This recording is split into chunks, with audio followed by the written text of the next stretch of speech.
Riqueza é dinheiro, tempo e saúde. O episódio de hoje está sendo um misto de as experiências que eu estou vivenciando aqui no sabático, o que que isso tem a ver com as nossas finanças, o que que é riqueza, né? Como conectar tudo isso e o que que é riqueza na vida. Foi um episódio que eu queria gravar daqui. Espero ter conseguido passar algumas reflexões sobre a forma que eu encaro riqueza, a forma como eu encaro dinheiro, a forma como eu encaro tempo e mais do que como eu encaro, o que disso que você pode extrair para sua vida. Ficou um episódio cheio de pontas, mas que eu espero ter conseguido amarrar de alguma forma, porque foi quase um fluxo de pensamento mesmo, sabe? Onde eu simplesmente parei aqui, estou em Montenegro agora, diria que mais da metade, com certeza, mais da metade do sabático já passou. Vamos começar, daqui a pouco vai entrar na reta final. São muitas coisas que passam na minha cabeça. Estou aqui nessa trajetória há 2 décadas. Aprendi muito, não só para alcançar a independência financeira, mas principalmente do que vem depois, sabe? E esse depois não necessariamente precisa vir depois. Ele pode e deve vir antes também, o durante. Bom, o episódio é sobre isso, é sobre o que é riqueza e como que eu enxergo muitas coisas da vida agora, depois de 4 meses de sabático.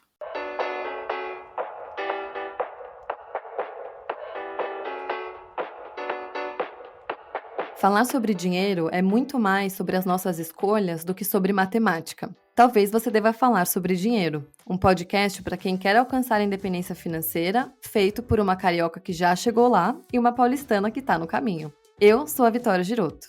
E eu sou a Carol Frigério. Aqui, falar de dinheiro não é tabu e a gente ama. Bora? Olá, olá. Tô gravando esse episódio no dia 19 de setembro. Provavelmente vocês estão ouvindo ele no início de outubro, imagino. E eu tô gravando ele diretamente aqui do meu período sabático. Pra quem tá chegando agora, em maio, eu comecei um período sabático com a minha família. A gente tá viajando sem fazer qualquer tipo de trabalho. E eu queria muito poder gravar um episódio daqui, não pra contar como está sendo o sabático. Claro que isso vai acabar acontecendo ao longo do episódio, mas para amarrar também algumas reflexões que passam pela minha cabeça e que eu queria que elas fossem faladas daqui, enquanto o sentimento tá borbulhando, mas ao mesmo tempo eu também não queria que fosse no início, onde estava chegando, era tudo muita novidade. Hoje eu já tô com mais de 4 meses de viagem. No final do mês que vem, ela basicamente acaba. Então, acho que vai ser uma boa hora. Hoje vão ter tópicos que vão parecer meio aleatórios, mas que no fim eu espero que eles sejam conectados. Primeiramente, onde estou, né? Neste momento estou gravando de Montenegro. Muita gente me perguntou: como é que tá sendo o seu roteiro? Fala pra gente quais são os lugares que você tá indo. E eu até pensei em fazer isso, mas depois eu recuei um pouco porque meu intuito não é compartilhar roteiro de viagem, né? Claro que se alguém me perguntar onde eu tô e tal, eu vou falar. Mas meu intuito não é esse. Eu já até tive um perfil de viagens, mas já falei isso aqui com a Vicky em vários episódios, mas não era o caso. Mas só para vocês entenderem, eu falei, teve um episódio, para quem também tá chegando agora, teve um episódio onde eu contei o planejamento do meu sabático, do porquê que a gente quis fazer uma viagem pela Europa. Só que ali eu não entrei nos detalhes. E eu acho que vale falar aqui, porque o roteiro vai falar muito também de como eu planejo um pouco da vida, não só da vida financeira, mas da vida. A gente começou esse sabático pela Suíça e vai terminar pela Suíça. E quem ouve isso já pode começar a pensar: caramba, Suíça, um país super caro, é um dos mais caros do mundo. E se você está fazendo um sabático e é uma pessoa consciente financeiramente, você já vai começar logo pela Suíça e vai terminar na Suíça. Por que isso? E tudo tem um porquê. Então, assim, rapidamente, porque o foco do episódio não é esse, mas para vocês entenderem um pouco da pegada desse sabático. Meu marido, ele tem cidadania suíça e meu filho também. Aí quem tá ouvindo vai falar assim: tá vendo? Foi então por isso. Não, gente, eles não vieram, nem meu marido e nem meu filho, obviamente, com a conta bancária na Suíça, tá? Só a cidadania. E eles têm a cidadania e eu já tô casada há muito tempo, já era pra eu ter pego essa cidadania há muito tempo. E até hoje simplesmente não peguei, né? Essa que é a verdade. E aí, de uns tempos pra cá, eu falei: não, acho que tá na hora de começar a tirar. E um dos requisitos é ir para a Suíça pelo menos 3 vezes dentro de um período de 5 anos. Eu já tinha ido pra Suíça, até com meu marido também, eu já tinha ido 2 vezes, mas não entrava nesse período dos 5 anos, dos últimos 5 anos. Resumo da ópera. Eu tô aproveitando o sabático para também dar esses 3 checks, né? 3 check-ins, digamos assim, na Suíça. Eu perguntei lá no consulado se podia ser dessa forma, eles falaram que podia. Então, o nosso roteiro, ele não vai fazer sentido para ninguém. Não vai fazer sentido para absolutamente ninguém. O motivo pelo qual eu não acho que faz o menor sentido ficar compartilhando qual é o nosso roteiro, esse é o primeiro motivo. E isso tem total conexão com a nossa vida financeira. A gente costuma olhar muito para a vida de outras pessoas e querer saber onde que aquela pessoa investe, onde que aquela pessoa faz tal coisa com o dinheiro dela. Eu entendo isso, tanto que eu acho que a gente deve falar sobre dinheiro, tá aqui, o podcast nasceu por conta desse motivo, mas ao mesmo tempo a gente também tem que tomar muito cuidado, porque a vida do outro faz sentido pro outro, não faz sentido necessariamente pra gente. Isso passa por tudo, desde como a pessoa gasta até como a pessoa investe. Assim como também uma viagem, um roteiro, um período sabático, esse nosso não faz sentido para qualquer pessoa que não seja a gente, tem motivos muito específicos. Então a gente está começando e terminando na Suíça por conta disso. E um outro motivo, que daí também tem tudo a ver com o lado financeiro, é porque a gente fez um leasing do carro, que saiu muito mais barato. Foi muito tempo de pesquisa para chegar nesse leasing. E você só pode fazer esse leasing pegando ele. Você até pode pegar em outros lugares, tá? Mas tem uma taxa adicional. Mas facilita bastante se você pegar ele na França. E aí, na Suíça, se você vai para o aeroporto de Genebra, você consegue sair pelo lado francês, pega o carro lá, devolve o carro lá. Eu já tinha que fazer esses 2 check-ins mesmo. E no meio do roteiro, eu ainda coloquei uma terceira via para a Suíça. Então, só para vocês entenderem essa lógica. Então, a gente chegou pela Suíça, passou um tempo lá. Depois desceu para a Itália, ficamos 2 meses na Itália, foi maravilhoso, eu me apaixonei, assim, já conhecia a Itália como turista, não vivendo durante 2 meses. Eu estou absolutamente apaixonada pela Itália. Isso criou até um grande problema na minha cabeça, porque eu nunca pensei em sair do Brasil. E, enfim, isso fica para um outro episódio. Depois da Itália, a gente voltou para a Suíça para eu dar esse segundo check-in. E depois, aí começou um grande imbróglio. O que que acontece? Eu não tenho nenhuma cidadania europeia. Até nessa viagem para a Itália, eu tenho direito à cidadania italiana, era uma grande confusão na minha família, que todo mundo já tinha tentado, não tinha conseguido, mas a gente achou lá a documentação, conseguiu dar a entrada. Não era o intuito da viagem, mas lá me deu esse estalo, fui atrás e consegui. Mas eu não tenho cidadania nenhuma europeia. E eu sempre, por ser casada com meu marido, eu sabia que se a gente quisesse morar fora ou qualquer coisa do tipo, a gente conseguiria. Mas o fato é que para um sabático de turismo não serve. E aí por que eu tô dando essa volta toda? Porque sem a cidadania eu não podia passar mais de 90 dias dentro do espaço Schengen. Tem vários requisitos, eu não vou entrar nesse detalhe aqui, mas eu não podia. Eu sei que essa é uma dúvida recorrente, que muita gente também acaba me mandando no Instagram, mas a gente queria ficar na Europa. E aí lá fui eu atrás também de ver quais eram as formas que a gente poderia fazer isso. E uma das formas era indo para países, obviamente ali perto da fronteira, e que o leasing do carro permitisse, porque ainda tinha esse agravante, ele não permitia ir para qualquer lugar. E aí a gente chegou em Bósnia e Montenegro.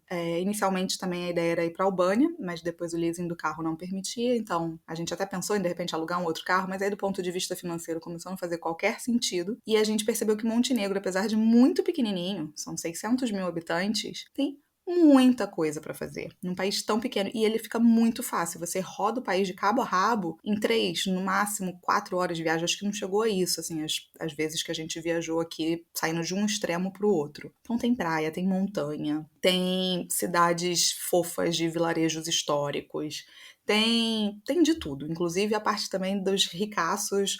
Ontem a gente foi visitar essa parte, para mim foi uma experiência antropológica, igual para algumas pessoas, sei lá, conhecer uma tribo indígena, uma experiência, para mim conhecer essa parte foi uma experiência antropológica lá com barcos de 200 milhões de dólares dos donos, e eu achei curioso, pessoas pegando Ferrari, se exibindo. Isso vai render um outro episódio depois, não é o foco desse. Mas então, para vocês entenderem, esse foi o nosso roteiro, que quem vai olhar vai falar assim, meu Deus, sem pé nem cabeça, né? Começou na Suíça, foi para Itália, voltou para Suíça, depois foi para Bósnia, depois foi para Montenegro e aí voltou, e aí a gente ainda vai passar pela Alemanha e depois terminar na Suíça de novo. Então tá aí a explicação para quem estava curioso. Então tem um pouco aí desse viés, não vamos olhar para a vida do outro e querer copiar, porque nunca vai fazer sentido. A gente precisa olhar para as nossas necessidades e para a nossa vida. E o intuito desse sabático eu já falei lá no outro episódio de como é que foi planejar o sabático. Mas sobre a rotina, que eu acho que isso tem também muita conexão com a nossa vida financeira. Assim que a gente chegou, a gente já estava com a cabeça que a gente precisaria de uma rotina, porque ficar viajando durante 6 meses com uma criança não é tão trivial quanto parece. Ainda mais porque somos nós dois e a criança. Não tem, né, a gente não tá... Eventualmente a gente encontra com amigos ou os meus sogros que vieram, passaram 10 dias com a gente, mas é uma coisa muito pontual. Então a gente falou, a gente precisa criar uma rotina, e uma rotina que a gente goste, que preserve os nossos tempos. E a gente também era assim antes de fazer o sabático. Então foi muito engraçado, porque logo no início, quando eu comecei a perceber, eu falei, nossa, minha rotina, ela tá obviamente diferente do que ela é no Brasil, mas ela tem muita similaridade, muita. Do exercício físico que eu faço da manhã, do tempo livre que eu tento preservar pra mim, na medida do possível. Eu sou uma pessoa que gosta desse momento de solitude e de parar e de pensar e tudo mais. Das aulas de italiano que eu estava continuando fazendo no início, do ajeitar a casa. Tinha muita similaridade e, ao mesmo tempo, tinha muita coisa que não era similar, por conta dos passeios. Mas eu já venho nessa pegada de desacelerar há um certo tempo, alguns anos agora, e eu reservava dias para mim, dias no plural, onde eu só ia fazer passeios, onde eu ia espairecer e tudo mais. E isso me levou a ver que a rotina que eu levo no Brasil, e quanto mais o tempo passa aqui no sabático, mais eu penso isso, já é uma rotina que, tirando algumas coisas do ambiente, o que eu quero dizer com isso? Violência, caos urbano, lixo, coisas que estão no ambiente, que não são do meu controle, tirando essa parte, a minha rotina está muito adequada ao que eu valorizo. E não precisaria de um sabático para eu perceber isso, mas ficou mais escancarado. Até, inclusive, da parte do trabalho também, eu sinto falta. Sinto falta dos atendimentos da consultoria, sinto falta de gravar. Eu ia ver que esse é o segundo episódio que eu tô gravando aqui, eu ia ver que a gente gravou um outro. Eu sinto muita falta de gravar, muita falta de atender. O que só me mostra que a gente construir a nossa própria vida e estar atento a esse processo e colocar coisas dentro da nossa rotina que a gente goste e tirar coisas da nossa rotina para que a gente tenha tempo livre, para mim, isso pelo menos é meu, é um caminho que tem me deixado extremamente feliz, sabe?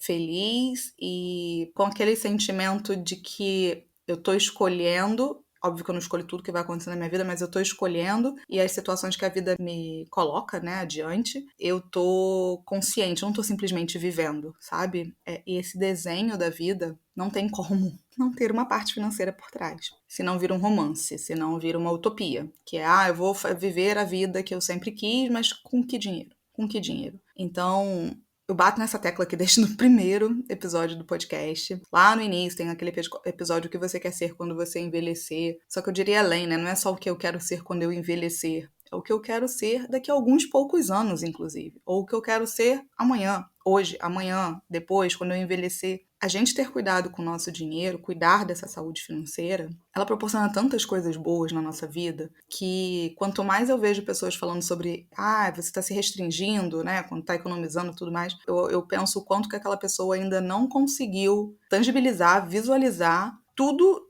de bom que essa saúde financeira traz. E isso é muito mote de eu ter colocado esse título no episódio de hoje, que é riqueza é dinheiro, tempo e saúde, e não só colocar como é que está sendo o meu sabático. Já fazendo um gancho aqui, quando eu falei que eu ia conectar vários pontos, eu já tinha lido, já falei sobre esse livro aqui várias vezes, que é o Die With Zero. Já tem em português, então é Morra Sem Nada. E toda vez que eu falo dele, eu falo assim, meu Deus, será que eu deveria estar falando sobre ele? Porque é um livro perigoso. Se a pessoa tá lendo ele numa fase onde ela tá querendo ter mais consciência financeira ou querendo começar a economizar, não escute. Escuta o que eu vou falar agora, mas não escute o livro, né? Não leia o livro, desculpa. Não leia. Mas, se você é uma pessoa que já tá nessa jornada há um bom tempo, economiza bastante, tem uma consistência de economizar. Eu sei que tem os dois tipos de perfis que me escutam aqui, porque eu falo com vocês, né? E eu atendo e tudo mais, então eu sei que tem esses dois tipos de perfil. Então eu tô sendo muito cautelosa em falar para você ver qual é o seu tipo de perfil. Mas se você é um tipo de perfil que tem muita consciência financeira, esse livro, ele é bem interessante. Ele começa com você não querendo ler, ainda mais se você é dessa pegada de economizar muito, e começa com você não querendo ler, mas depois que você passa ali das páginas iniciais ou dos capítulos iniciais, as coisas começam a fazer um pouco de sentido. Eu já falava sobre esse livro com meu marido, ele plantou semente do sabático, inclusive. É claro que não foi só ele, mas tiveram várias coisas, eu falei sobre isso no outro episódio, mas ele também teve uma pessoa que me deixou um comentário, me lembrou o livro. Ele teve uma influência, eu li esse livro logo antes da gente começar a planejar o sabático, e eu já falava com ele sobre ele com meu marido, e ele começou a ler esse livro aqui na viagem. E no início ele ficava assim meio nossa, mas acho que esse cara tá viajando e tal. E eu falei, e aos poucos ele foi continuando, terminou o livro, ele falou assim, é verdade. E riqueza é dinheiro, tempo e saúde é uma das coisas que ele fala no livro. Parece óbvio, mas não é. E por que que não é? E tem tudo a ver com o sabático, e tem tudo a ver com esse episódio. A gente está muito acostumado a ver métricas desassociadas. Ah, fulano tem a barriga tanquinho, eu nem tô entrando porque isso nem é saúde, né? Nem foi um bom exemplo. Mas fulano é super da vibe da saúde, se cuida muito, faz sei lá quantos dias de academia e corre e vai na nutricionista e a alimentação é perfeita. Então ele é o exemplo, sei lá, vão ter o ranking das pessoas mais saudáveis. Também vão ter as outras pessoas que a gente vai ver e que vão estar lá, sei lá, na Forbes, que é o ranking das fortunas, certo? E claro que a gente, pelo menos eu não tenho nenhum amigo que tá na Forbes, mas dentro do nosso convívio, a gente também olha para fulano e fala, nossa, fulano tem muito patrimônio, ou pelo menos parece ter, né, que é totalmente diferente de ter, a gente já falou sobre isso aqui, mas as métricas do, ele ganha bem, ou ele tem bom patrimônio, ou dinheiro, tá? Estamos falando de dinheiro. E tem também as outras pessoas que a gente olha e fala assim: poxa, aproveita tanto a vida e viaja, e sei lá, tá sempre na praia, e não sei, tá sempre passeando, seja fazendo trilha, seja viajando, seja fazendo o que for. Tá sempre com tanto tempo livre, como é que consegue ter tanto tempo livre? Ou tá lendo, tá na rede, eu não sei. E a gente olha isso às vezes de formas meio desconectadas. A própria, como é que eu posso dizer isso? As métricas que nos chegam, elas são desconectadas. Não existe, por exemplo, um lugar onde você olha e fale assim: olha, aquelas pessoas ali, elas têm o máximo de riqueza. E que riqueza é essa? É uma riqueza conjugada de dinheiro, tempo e saúde. É difícil a gente olhar para esses três aspectos de forma integrada. E essas pessoas virarem referências ou nos ajudarem a andar por esses mares. Eu, pelo menos, não tive isso. Eu não sei se vocês tiveram, mas eu não tive. De olhar e falar assim, nossa, essa pessoa daqui é uma referência para mim nesses três quesitos integrados. E no fundo, riqueza é isso. É a gente saber usar isso de forma sábia, os nossos recursos escassos de dinheiro, de tempo e de saúde, inclusive, porque a nossa saúde, querendo ou não, vai se deteriorar. Então, aqui no sabático, eu acho que eu já era uma pessoa consciente da vida, mas eu acho que isso tá ficando tão escancarado. Eu tô com 38, eu me sinto super bem. Super bem, mas eu não tenho mais a vitalidade que eu tinha com 25 anos, que sei lá, eu corria num dia, no outro eu já estava recuperada. Isso que eu comecei a correr tarde. Meu marido também brincando sobre isso, assim, os cabelos brancos começando a aparecer. E são sinais de idade chegando, o cansaço, um monte de outras coisas. Eu acho que eu ainda tenho muitos anos bons pela frente, com certeza, e quero ter, né? Eu quero ainda estar no meu auge do meu auge, tô tentando, mas a gente vai percebendo que coisas que a gente ficava muito tranquilo quando tinha 20 anos, sei lá, eu não durmo em qualquer lugar, não sei, tô dando uns exemplos aqui meio bobos, talvez, porque infelizmente, são os que estão me vindo na cabeça agora, mas quando a gente entende que riqueza é mais do que dinheiro, mas ela está associada também a tempo e a saúde, que eu tanto falo dos três pilares, né? Saúde física, mental e financeira, mas também a parte do tempo aqui que esse autor até coloca, a gente começa a olhar a vida talvez de uma outra forma, e uma forma mais intencional. E quando a gente resolveu fazer esse sabático, foi muito pela idade do meu filho. E pensar a vida como fases do que vão acontecendo, ajuda muito a gente a ter intencionalidade. Falei isso no episódio do Cada Escolha Uma Renúncia é a Vida. Aliás, é Cada Escolha Uma Renúncia, né? O resto é a música. Falei sobre isso lá. Então, quando a gente vai pensar nas coisas que a gente quer fazer na vida, é meio macabro isso que eu vou falar. Até o autor traz isso no livro também, mas é um pouco macabro, mas é pensar, quanto tempo me falta?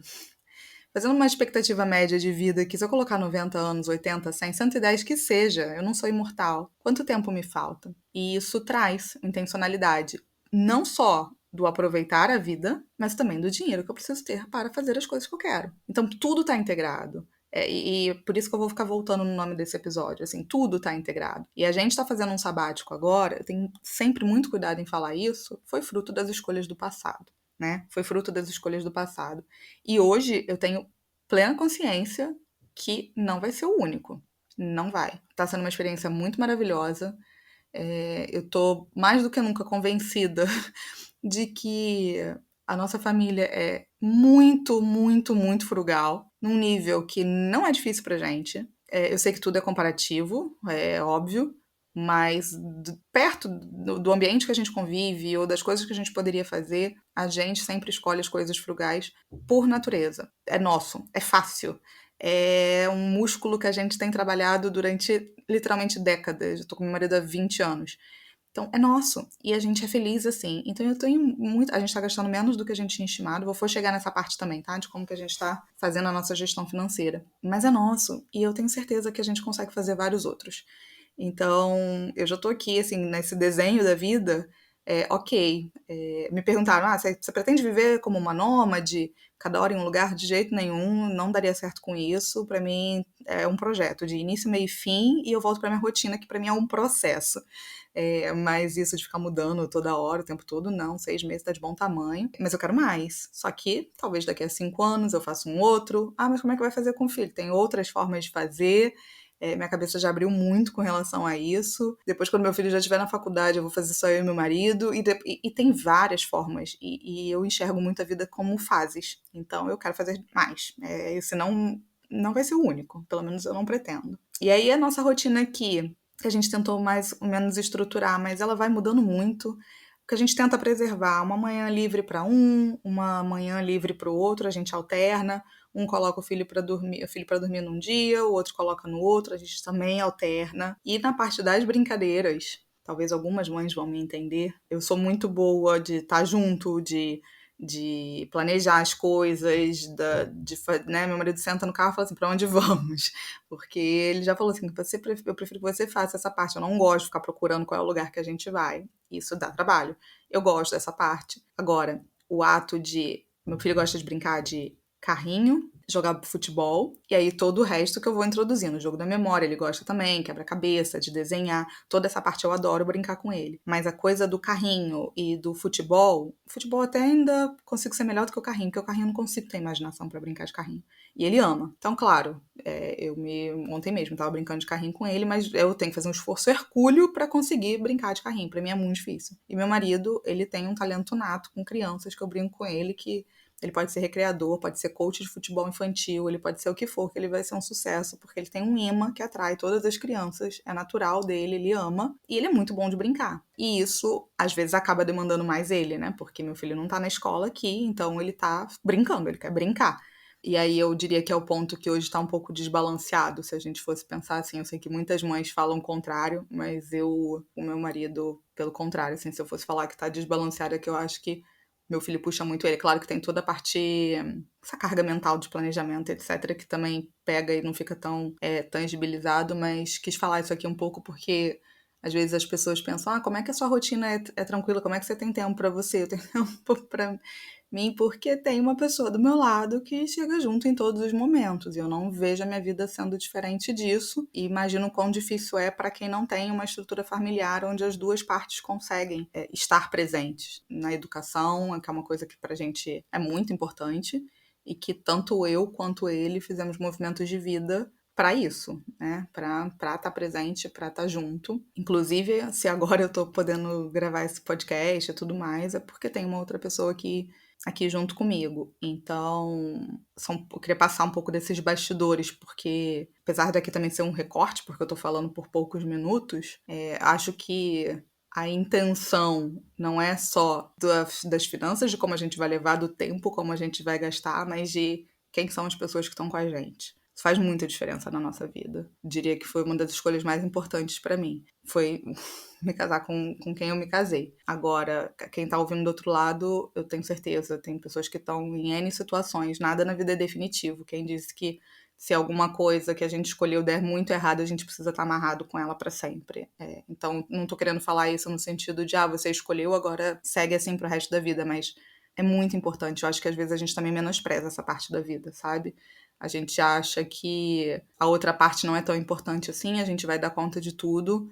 Sei porque eu tenho muitas pessoas ao meu redor que às vezes se encontram nessa situação e não vai. A leveza que a gente busca passa ou por a gente estar ok de estar sozinha com a gente mesmo, eu sou super a favor disso, mas ou de eu estar ok com a pessoa que está comigo e não com alguém me atravancando, me puxando pra trás, me abafando, né, enquanto as necessidades do que eu quero fazer. Acho que isso conecta bastante com o episódio também do não delegue as suas finanças, porque dinheiro passa por isso. A gente sabe que passa. Então, esse episódio eu falei, né? Que vai ser um monte de coisas e eu tô juntando aqui os elos conforme tá vindo na minha cabeça. Mas a nossa rotina aqui foi pra mostrar essa parte. Porque, imagina, gente, são 6 meses, eu, meu marido e meu filho, com interações pontuais com outras pessoas. Mas somos nós 3, o tempo inteiro. Um convívio bem intenso. Sem escola, sem avós, sem vizinhos, sem... Somos nós. E tá bem nítido pra mim, já esteve antes, a gente tá há muito tempo junto, mas nós somos nossas melhores companhias, sabe? Nós somos melhores juntos. E ver isso e tá escancarado isso, pra mim é muito lindo. E ver o meu filho valorizando isso, verbalizando isso, entrando numa igreja e agradecendo pela família, sabe? De forma espontânea dele, isso pra mim é riqueza. Isso pra mim é riqueza. E essa riqueza é possível porque eu tô tendo tempo para ver isso, tô tendo dinheiro para proporcionar isso e estou tendo saúde para conseguir vivenciar isso. Então, volto de novo pro nome do título desse episódio, que é a gente entender a nossa vida e balancear esses 3 aspectos. Pelo menos para mim, traz muita satisfação.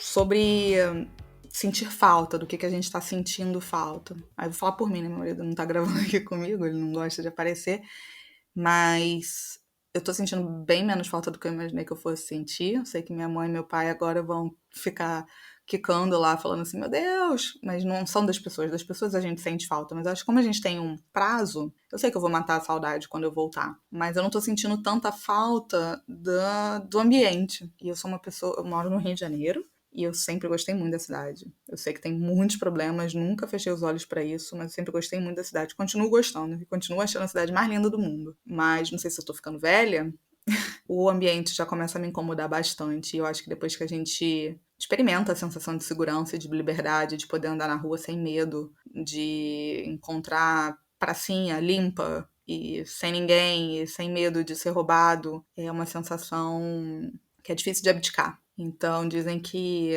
paladar não retrocede, né?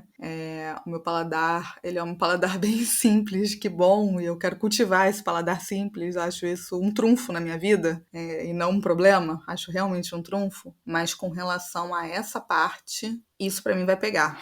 Então não sei ainda como é que vai ser, o fato é que a nossa vida hoje tá estruturada no Brasil, mas acho que é o que eu brinco, né? Eu falo assim, acho que eu arrumei um problema quando a gente resolveu fazer sabático, porque talvez a gente estava ali na nossa caverna, assim como nós estamos em muitas cavernas, né, de vários aspectos, algumas pessoas da vida financeira, outras, sei lá, em relacionamento, cada um na sua própria caverna. Não acho que eu esteja totalmente livre disso, pelo contrário, também tenho a minha própria caverna, e talvez quando eu saí dela para vivenciar uma vida diferente, eu percebi que tudo aquilo que eu valorizava agora contrasta um pouco.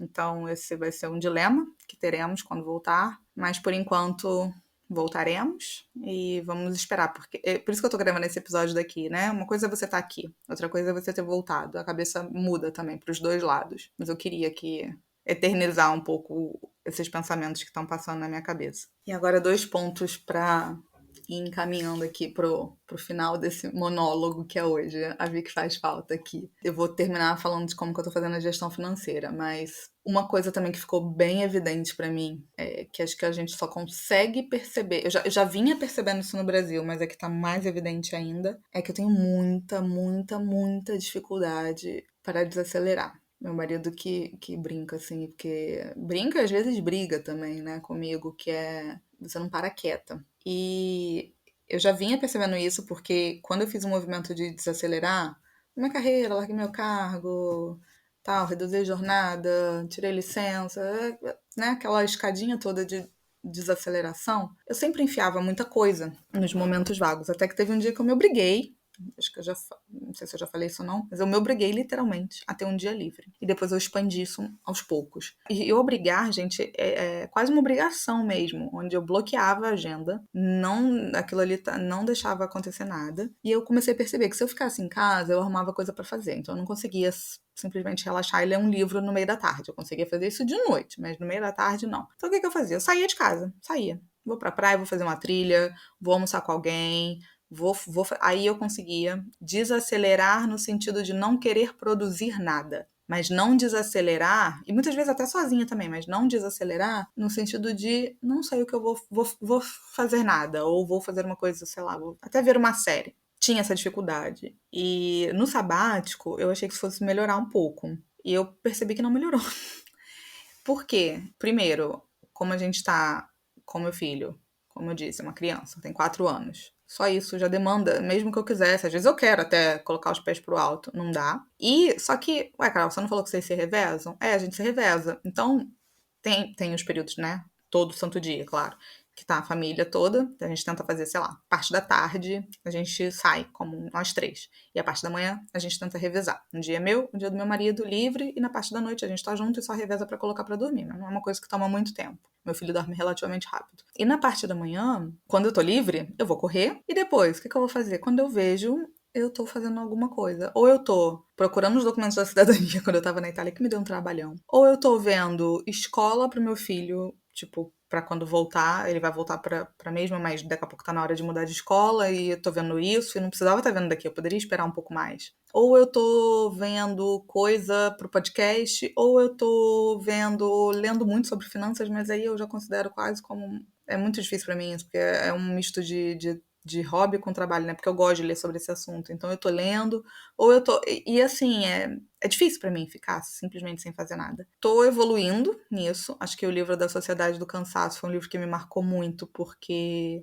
me ensinou o quanto que a gente é escravo da gente mesmo, e a gente não percebe isso, e o quanto isso é danoso. Mas ainda é um processo pra mim. De toda forma, acho que deu uma acelerada na desaceleração. O que eu quero te dizer com isso? De toda forma, eu acho que eu já tô bem melhor do que eu estava antes. E eu quero preservar isso quando eu voltar. Porque a quantidade de ideias que passa pela minha cabeça, a quantidade de coisas que eu penso sobre a vida aqui é muito maior do que o que estava acontecendo antes. Então, eu quero preservar essa intencionalidade, que a gente sempre acha que a gente está sendo intencional com a vida, até a gente perceber que a gente pode ser até um pouco mais. Então, o sabático ele está sendo muito bom por isso. Não que eu tenha desacelerado muito, mas acho que ajudou a ter mais consciência, talvez, sobre isso. E um outro ponto que eu acho muito, muito legal daqui é esse convívio intenso, principalmente agora no que diz respeito ao meu filho, faz com que ele verbalize e coloque pra fora muita coisa ali que tá na cabecinha dele e que numa vida corrida passaria batido. Ou porque um tá apressando o outro, vai, coloca o uniforme, a gente precisa ir, não sei o que, nananã. Ou porque ele também, no ritmo um pouco mais corrido, poderia não verbalizar. Então, aqui eu queria trazer 2 exemplos que me marcaram bastante. No início eu estava fazendo tipo um diário, eu cheguei a fazer isso por mais de 100 dias. Depois eu dei uma parada e comecei a fazer só os dias que eu queria escrever alguma coisa. E eu vou compartilhar 2 deles aqui. Gente, eu tava no meio da gravação.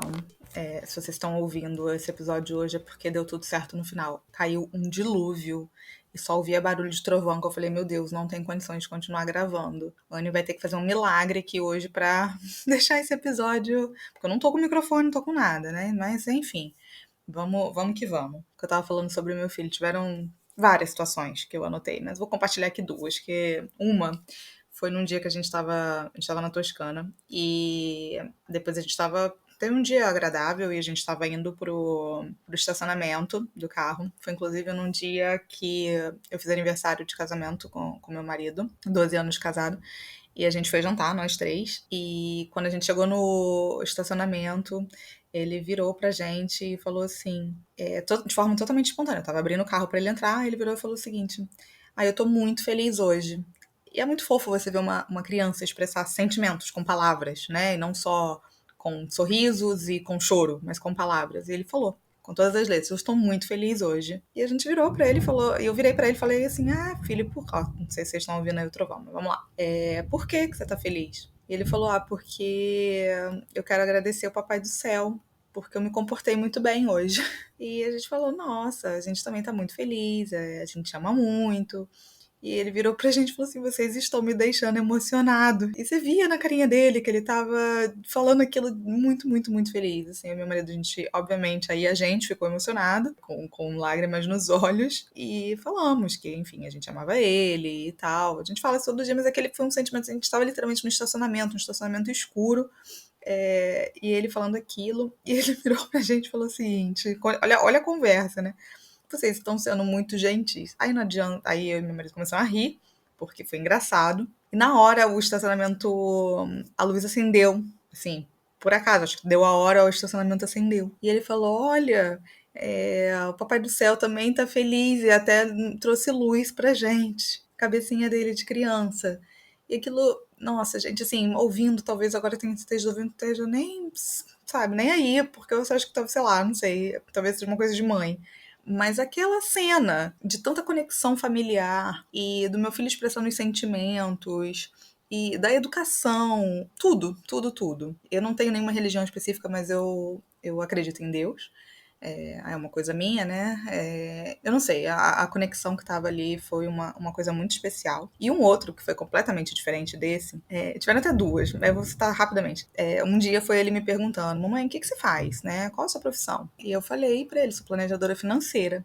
Só isso é uma virada de chave muito grande pra mim, que eu demorei um tempo pra entender que eu era planejadora financeira. Eu comecei a trabalhar sem nem saber que isso era uma carreira, né, com isso. E aí eu falei: sou planejadora financeira. Ele: mas o que você faz? Eu falei: eu ajudo as pessoas a cuidarem do dinheiro delas. Aí olha a cabeça de uma criança, que não é muito diferente de um adulto, vocês vão perceber. Ele virou e falou o seguinte: você ajuda elas a cuidarem do dinheiro? Mas como? Você pega um carro, enche de dinheiro e leva para casa delas? Olha a associação que ele fez. E aí eu falei: não, filho, se eu fizer isso eu vou atrapalhar a vida delas. Elas têm que aprender a lidar com esse dinheiro e fazer o dinheiro virar mais dinheiro. E aí ele, obviamente, começou a ficar um pouco mais confuso, mas na cabeça dele, ajudar as pessoas com dinheiro era dar dinheiro.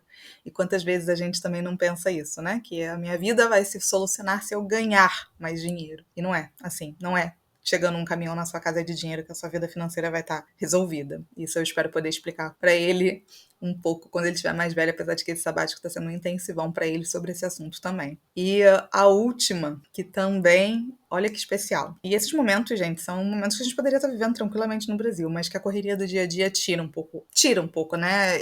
Esse intensivão. A gente recebeu dois amigos, um casal de amigos com filhos, enquanto a gente estava na Toscana. Eles moram na Itália e trabalham na Itália e estavam lá no final de semana. Na verdade, sexta-feira eles estavam trabalhando home office e no sábado e no domingo a gente foi passear. E aí na sexta-feira meu filho viu eles trabalhando, computador aberto, tudo mais. E ficou com aquilo na cabeça e não viu nem eu, nem meu marido trabalhando. Depois eles foram embora e aí do nada, no carro ele virou pra gente e falou o seguinte: mamãe, papai, eu queria falar uma coisa pra vocês. Já começa assim.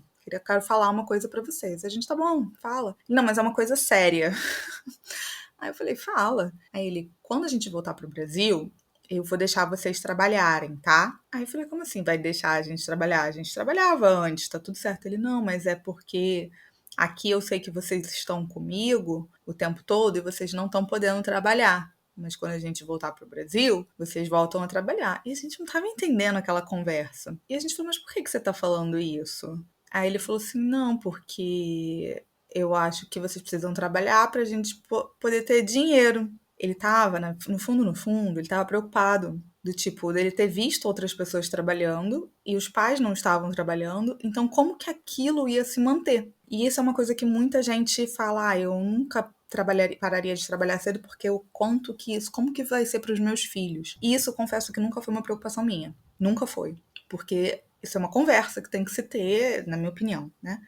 E muito a família presente o tempo inteiro para a pessoa entender que aquilo ali, na verdade, foi um benefício de muito esforço tendo sido feito antes. E a gente justamente explicou isso para ele: olha, filho, você não precisa se preocupar. Mamãe e papai trabalharam e trabalharam bastante durante um bom tempo, mas mais do que trabalhar, a gente trabalhou e trabalhou bastante, mas mais do que isso, porque isso não é só o suficiente para o que a gente está fazendo, a gente guardou dinheiro. A gente guardou dinheiro para esse momento. Claro, um conceito de independência financeira para ele, nem tento explicar, porque nem é o momento, óbvio, tá? Pelo amor de Deus. Mas a gente explicou para ele. Esse sabático, a gente está usando um dinheiro que a gente guardou. E quando a gente voltar, a gente vai voltar a trabalhar, porque a gente quer voltar, mas a gente se programou para isso. E ele internalizou isso ao longo do sabático inteiro de uma forma que o tempo inteiro ele fala sobre isso. Porque a mamãe, aí como eu sou planejadora financeira, ele fala, a mamãe planeja as coisas pra gente poder fazer. Quando eu for adulto, eu também vou querer poder trabalhar e poupar o meu dinheiro. Falo com as palavras dele, ele não fala exatamente essas palavras, apesar de que poupar ele sabe o que é, porque eu leio muito um livrinho pra ele sobre isso. Inclusive foi o episódio que a gente já fez também sobre educação financeira infantil. E eu fiquei assim abismada com aquilo, eu falei assim, que aprendizado que ele tá tendo, sabe? De ver o esforço que foi feito e do cuidado com o dinheiro, e ele vê a gente cuidando do dinheiro aqui o tempo inteiro, que é a parte que eu vou falar agora sobre a nossa gestão financeira.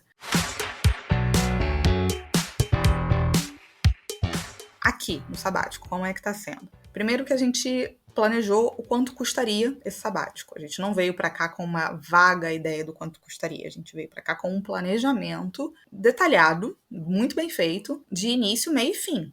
Então, quando é um projeto, não é algo tão complexo assim de se planejar. Porque é uma viagem, você sabe que vai ter a parte de hospedagem, você sabe que vai ter a parte de passagem aérea, você sabe que vai ter comida, você sabe que vai ter seguro. Enfim, você tem ali as categorias que vão acontecer e um horizonte temporal. Início, meio e fim. No nosso caso, um horizonte temporal de 6 meses. Então não era uma coisa de outro mundo estimar. E a gente sabe quais são os nossos hábitos, enfim. O fato é que a gente tinha um orçamento. Dentro desse orçamento de quanto que ia custar, uma parte desse sabático foi paga antes da viagem, tá? Eu diria que uns 30% mais ou menos. Agora vai ser um pouco mais do que 30%, porque a gente está gastando menos do que a gente se programou e vou chegar lá. Mas a gente pagou um pedaço de passagem, hospedagem, eu não parcelo essas coisas, é sempre à vista. E colocou o dinheiro que a gente gastaria aqui dentro de um cartão. Falei isso também no outro episódio. No nosso caso foi na Wise, isso aqui não é uma propaganda da Wise, vocês escolham um cartão que vocês acharem pertinente, mas pro nosso caso a Wise funcionou perfeitamente, publicidade completamente gratuita aqui. E quando a gente chegou aqui, então a gente já tinha tudo na moeda que a gente usaria, exceto na Bósnia, que é o único lugar que a moeda é diferente, mas tudo bem, o euro é uma moeda forte. Então a gente já tinha tudo, né? E a gente estava se programando. Eu, no Brasil, faço, sempre mostrei isso, depois eu parei de mostrar, mas é um fechamento mensal mesmo. Só que não é um fechamento só do quanto gastou, é um fechamento muito de projeção. Como é que estão as minhas projeções? Eu não vou fazer um detalhamento sobre isso aqui, é uma coisa que eu também faço bastante nas consultorias, mas como é a minha projeção de patrimônio, qual é a minha projeção de fruição, qual é a minha projeção de renda, qual é a minha projeção de um monte de coisa. Para mim, essa parte é muito mais importante do que ficar olhando gastos, embora gastos seja importante, porque as projeções também têm como base o nosso custo de vida. E eu continuo fazendo isso aqui. Nem todo mês, mas quase todo mês. Então, final de mês eu falo assim, agora eu vou parar porque eu vou fazer o fechamento. Meu marido normalmente olha o fechamento já feito, quem faz o fechamento em si, eu gosto desse momento, coloco uma música, no Brasil ainda coloco uma vela, é um momento que eu curto fazer mensalmente.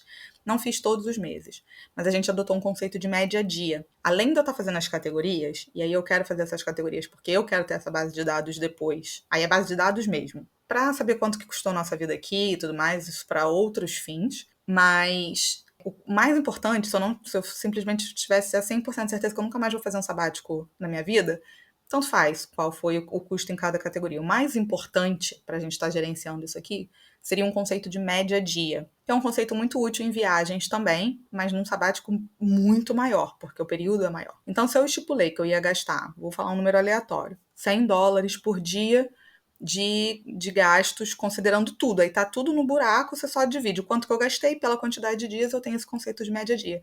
E ele está sendo fundamental, porque eu tinha o média-dia do que eu poderia gastar dentro do meu orçamento, que eu programei para essa viagem, que continha o que eu já gastei, mais o que eu trouxe em euro e mais o que eu ia converter aos poucos de rendimentos de investimentos. Então, esse era o meu orçamento maior dentro do meu orçamento da vida. Tá? Eu tinha orçamento do sabático dentro do orçamento da vida. E eu tinha uma média-dia estipulada para isso. Eu tenho uma outra média-dia, que é, de fato, o que eu estou gastando, e aí eu simplesmente comparo isso com frente ao meu orçamento, que ela está significativamente mais baixa. E quando eu comecei a ver que ela estava significativamente mais baixa, eu falei assim, tá, mas e se eu gastasse só o que eu trouxe? Não vou gastar R$ 1 a mais do que eu tinha me programado para o meu orçamento da vida, mas não vou gastar R$ 1 a mais dos meus investimentos, vou me programar só o que eu trouxe. Eu estou abaixo, estou acima.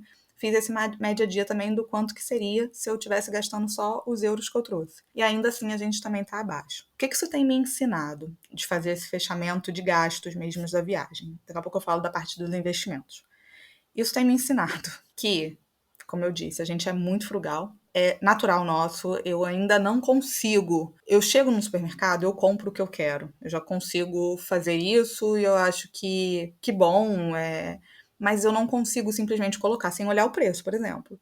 Eu não consigo colocar numa cesta sem minimamente fazer uma comparação com as coisas que estão uma do lado da outra, fazer uma análise ali rápida de custo-benefício. Algumas pessoas vão achar isso horrível. Outras pessoas vão falar isso tá mais do que certo. Eu não sei se é o que é certo e o que é errado. Eu tô falando como a gente é. E a gente come. Eu tô afim de comer o presunto XPTO. Eu vou comer. Não é que eu deixe de fazer as coisas. Mas eu analiso. Se tem um do lado que é parecido e tá mais barato, eu vou colocar no carrinho do supermercado. E isso parece óbvio, mas muitas vezes não é assim que a gente leva a nossa vida. E a gente faz isso para tudo, para todo o resto.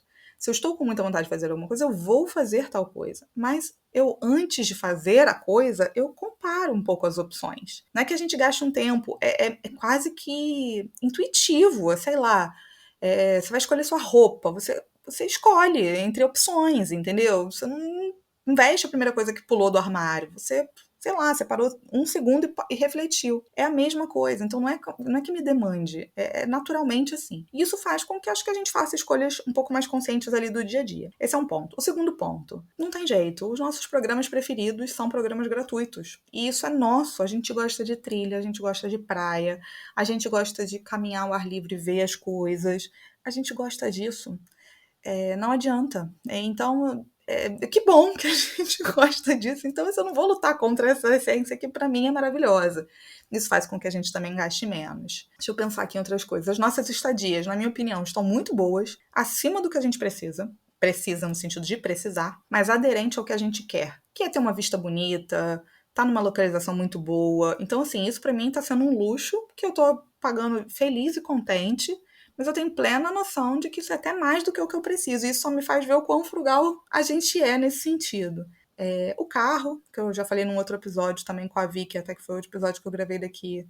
É um carro manual, um Clio, mas que pra mim tá ótimo. A gente também não gasta com roupa, com nada disso, porque não tá precisando, né? Porque a gente nem tá indo em loja, porque eu não tô nem sendo exposta a esse ambiente. E outra coisa, aqui não tem, ou se tem a gente não usa, né? Uber, iFood, acho que até que tem, mas a gente não usa. Não usa Uber, não usa iFood.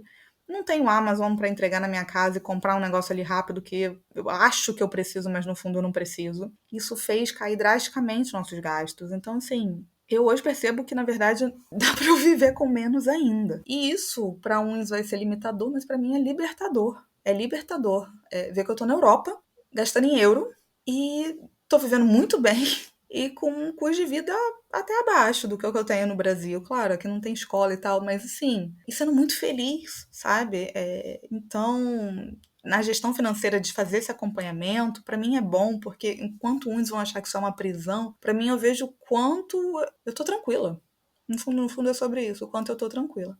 Por outro lado, que é uma das coisas que eu tô querendo trabalhar, e aí o livro que eu falei que ele é muito, tem que tomar muito cuidado com quem vai ler ele, que é o Die with Zero, Morra Sem Nada, é um desperdício. Se a gente entende que riqueza, vamos voltar para o título desse episódio, se a gente entende que riqueza é dinheiro, tempo e saúde, a junção dessas três coisas, que eu concordo, se eu tô juntando dinheiro numa velocidade maior do que eu tô me propondo a gastar, talvez seja um pouco de desperdício. Porque então eu poderia ter menos dinheiro e ter mais tempo, ou usar mais esse dinheiro para não ficar com o dinheiro sobrando, certo?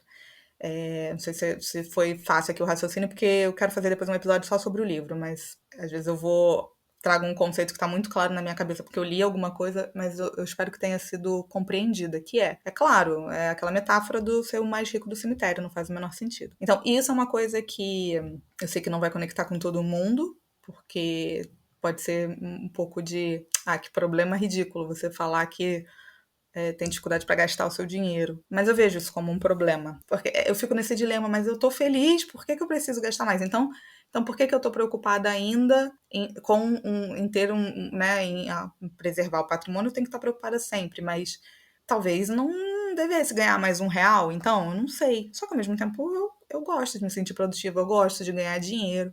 E aí fechar essa equação para mim agora tá sendo uma das coisas que eu mais penso. Por outro lado, também, são muitos ângulos, muitos prismas para ver isso. No fim, meu marido que sempre fala isso, ele tá coberto de razão.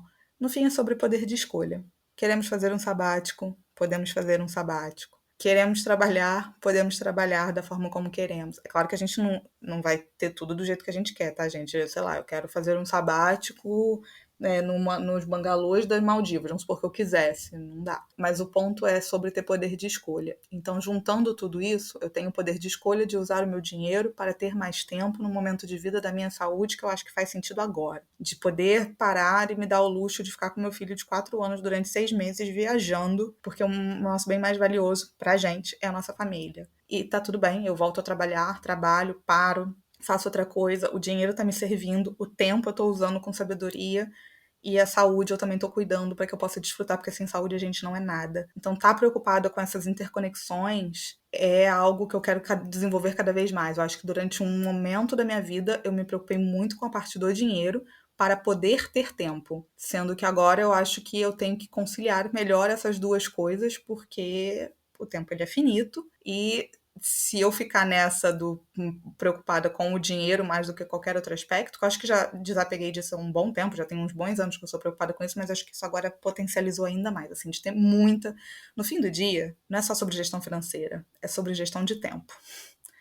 É sobre gestão de tempo, né? Então, esse sabático está sendo um intensivão sobre isso. E aí, voltando, então, faço fechamento, vejo essa média dia que tem ajudado bastante. E com a parte dos investimentos, acompanho um pouco, eu tenho um pedaço da minha carteira, pequeno, mas tenho, de fundos imobiliários, que para o meu lado psicológico foi muito importante ver... já falei sobre isso, tem um episódio aqui sobre fundos imobiliários, ver ali um pedaço caindo todo mês e tendo a flexibilidade de caiu, agora eu decido o que eu vou fazer com esse dinheiro, mesmo que a gente esteja reinvestindo tudo, eventualmente eu quero reinvestir em outras coisas e ter esse fluxo caindo ali de uma forma recorrente tem ajudado bastante. Por outro lado, requer acompanhamento. Um acompanhamento que eu ainda estou disposta a fazer, mas que eu sei que eu não vou querer fazer por muito tempo durante toda a minha vida. Então, também tô mais do que nunca convicta que tem que ser um pedaço pequeno. Acho que ele tem o seu benefício, mas não me vejo acompanhando. Eu amo ler sobre finanças, amo ler sobre o mercado, mas eu odeio estar preocupada se eu estou fazendo um timing correto ou não de um determinado investimento.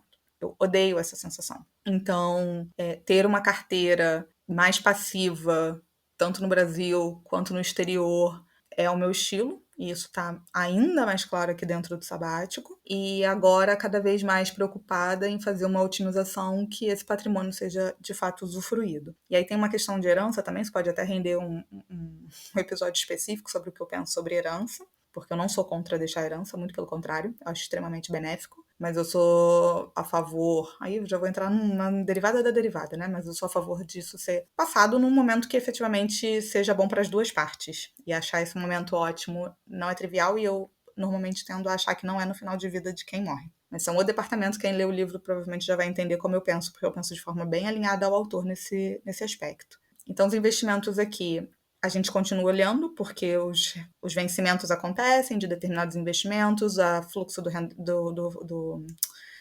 fundo imobiliário cai, amortizações ou pagamentos de juros de outros papéis. Então, esse fluxo eu preciso continuar reinvestindo, preciso continuar sintonizada. Não estou precisando transformar nada em euro para gasto, porque, como eu disse, a gente está fazendo esse acompanhamento também e está sobrando. E eu não vejo, honestamente falando, como fazer um sabático durante 6 meses sem qualquer tipo de acompanhamento financeiro. Não vejo. Mesmo para a pessoa mais desapegada ou para a pessoa que tenha trazido 3 vezes o que ela acha que ela precisasse gastar, se não tiver esse checkpoint, uma coisa é uma viagem. E ainda assim, não recomendo, porque mesmo em viagem eu tenho mais ou menos uma ideia ali do quanto eu estou gastando. Mas uma coisa é uma viagem que dura 2 semanas, você volta e tá um pouco enrolada ali para pagar alguma coisa. Não recomendo, de novo, mas o efeito é de 2 semanas. Imagina 6 meses, se o dinheiro acaba, ou se você vai precisar, enfim, então, ou se você vai precisar, né, se endividar, mas é resgatar de um investimento que não estava programado para fazer esse resgate. Então eu não me vejo, pelo menos por enquanto, talvez possa daqui ao no 10º sabático eu mude de ideia, mas eu não me vejo totalmente desapegada de fazer a minha gestão financeira. Inclusive, acho que isso é uma coisa que eu acredito muito. Assim como eu cuido da minha saúde, eu deveria cuidar da minha saúde financeira. Não significa que vai ser sempre igual. A forma como eu investi há 20 anos é uma, a forma como eu invisto hoje é outra, e a forma talvez como eu vá investir e cuidar das minhas finanças daqui a 20 anos pode ser outra, por que não? Mas eu tô sempre olhando para isso. Isso eu acho que é um aprendizado grande também que fica aqui do sabático. E planos futuros, para finalizar esse episódio, não vamos estender. Algumas pessoas perguntam: e aí, vocês vão voltar mesmo? Vamos voltar. Falei no outro episódio, meu marido pegou uma licença que termina 2 semanas depois do final do sabático, porque depois que voltar a gente precisa de um tempo para ajustar a vida lá. Ele volta, então a gente vai voltar. No início eu achava isso um problema, porque eu falei, poxa, mas se a gente quiser estender? Mas hoje eu percebo que 6 meses, no nosso caso, de novo, no nosso caso, é o tempo ideal com uma criança de quase 5 anos, porque ele também sente falta dos amigos dele. É claro que ainda o pai e a mãe são as companhias favoritas, que bom, o filho gosta da nossa companhia. Ele tá muito feliz aqui, ele se enturma no futebol quando chega em algum lugar, mas não são os amigos da escola, ele não tá numa rotina onde ele tem um amiguinho, e lá ele já tinha isso claramente, né? Ele já tinha as amizades estabelecidas. Então eu acho que para ele também 6 meses está de bom tamanho, ele também sente falta dos avós, sente falta dos amigos, da escola, mas ele entende que por ser 6 meses e também por ter um prazo, ele tá tendo uma experiência onde ele tá aproveitando. E amadureceu ele, assim, de uma forma absurda. E amadurecer no bom sentido, não dele deixar de ser criança antes do tempo, até porque é impossível ele deixar de ser criança com 4 anos, mas amadurecer na própria infantilidade mesmo, assim. Tá sendo muito bonito de ver a conexão da nossa família. A gente quer muito preservar isso quando a gente voltar. A gente já tinha isso antes, mas é nítido que vai para uma outra esfera, completamente diferente. E vai ser um desafio quando a gente voltar, a gente preservar isso, não da mesma forma, porque não vai ser possível, mas preservar, tá sempre bem atento. Eu vou continuar realizando as consultorias, a agenda para esse ano, para o início do ano que vem, já está basicamente cheia e eu me vejo fazendo isso durante muitos anos. Part-time, não é algo que vai tomar meu tempo inteiro. Continuo preservando um dia livre da semana, que provavelmente vai continuar sendo a quarta-feira. Vamos voltar para o mesmo apartamento, mesmo tudo, mas talvez por dentro um pouco diferente com relação ao ambiente que a gente vive, que é o que eu falei no início do episódio, que eu acho que vai ser o grande desafio aí do nosso retorno. O podcast continua, todo o resto continua.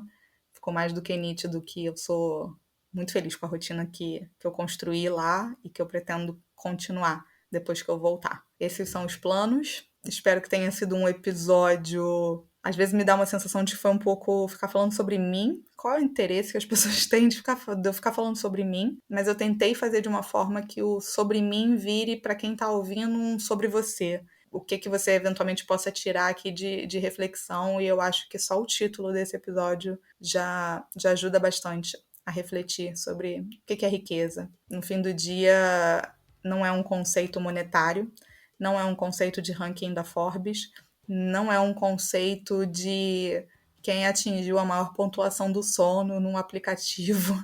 Eu acho que a nossa sociedade às vezes está indo para um lugar assim, sei lá, de rankings e pontuações e tudo tem que ser uma métrica, mas se é para tudo ser uma métrica, que métrica é essa que a gente está olhando? Que riqueza é essa que a gente está buscando? Que vida é essa que a gente está almejando? Riqueza é algo bem amplo e que a gente saiba viver uma vida rica em todos os sentidos, entendendo que é uma grande gestão de tempo, isso que a gente está fazendo.